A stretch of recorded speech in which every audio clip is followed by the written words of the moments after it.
Justice and Equity by Meg Tufano, affiliate professor of critical thinking, Antioch University, January 2024.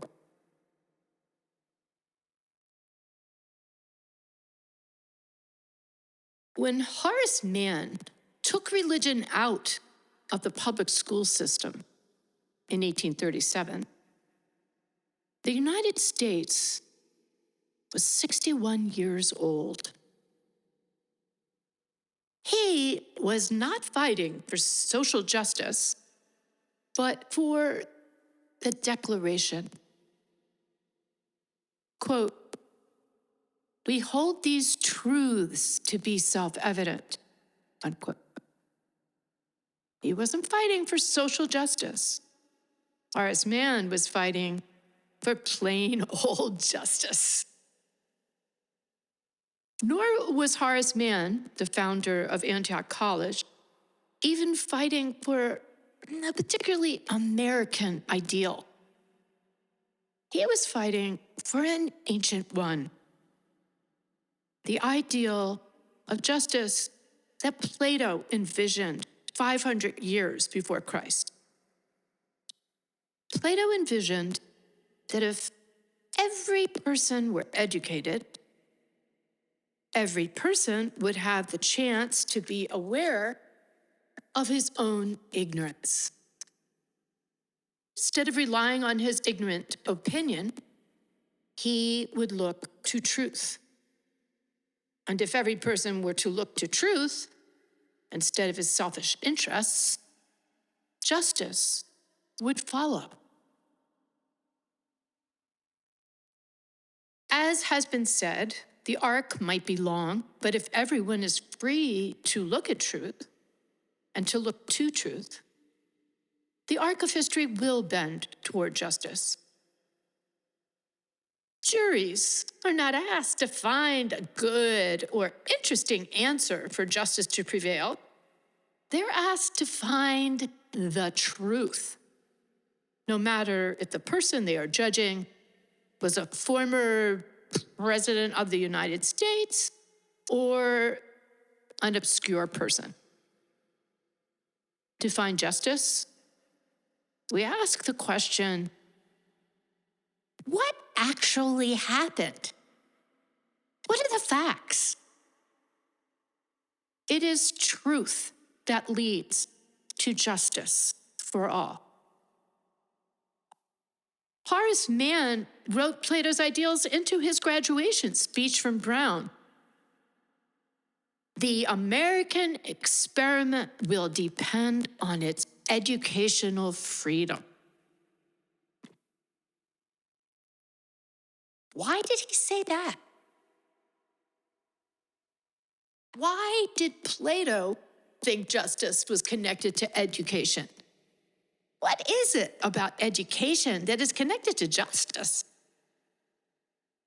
The simple answer is, we cannot know justice without the inner deliberation that a good education makes available to us.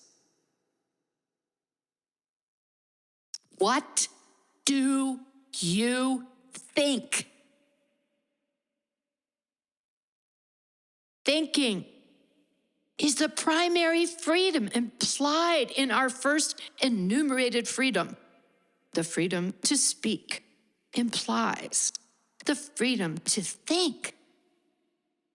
Then, in higher education, we have thoughtful intellectual conversations about those inner convictions, especially open-ended conversations where we can entertain all ideas.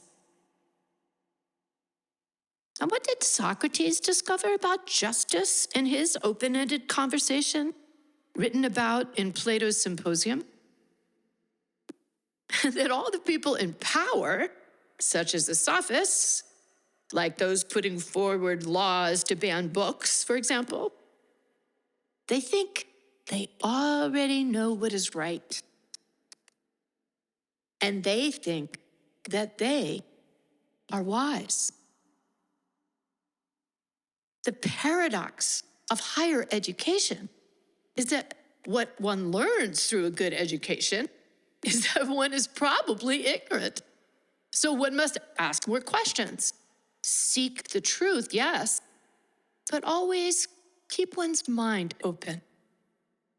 That is the essential quality of a good education. Not becoming smug, not thinking one knows everything. That good education that Horace Mann made possible for us has led to the kinds of freedom Plato and Horace Mann could only dream about. The freedom to think for yourself.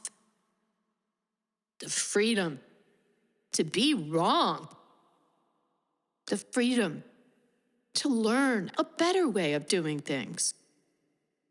The freedom to look at the truth, no matter who it upsets, no matter if everyone disagrees with you, and tells you that it's obvious the sun goes around the earth, you idiot Copernicus.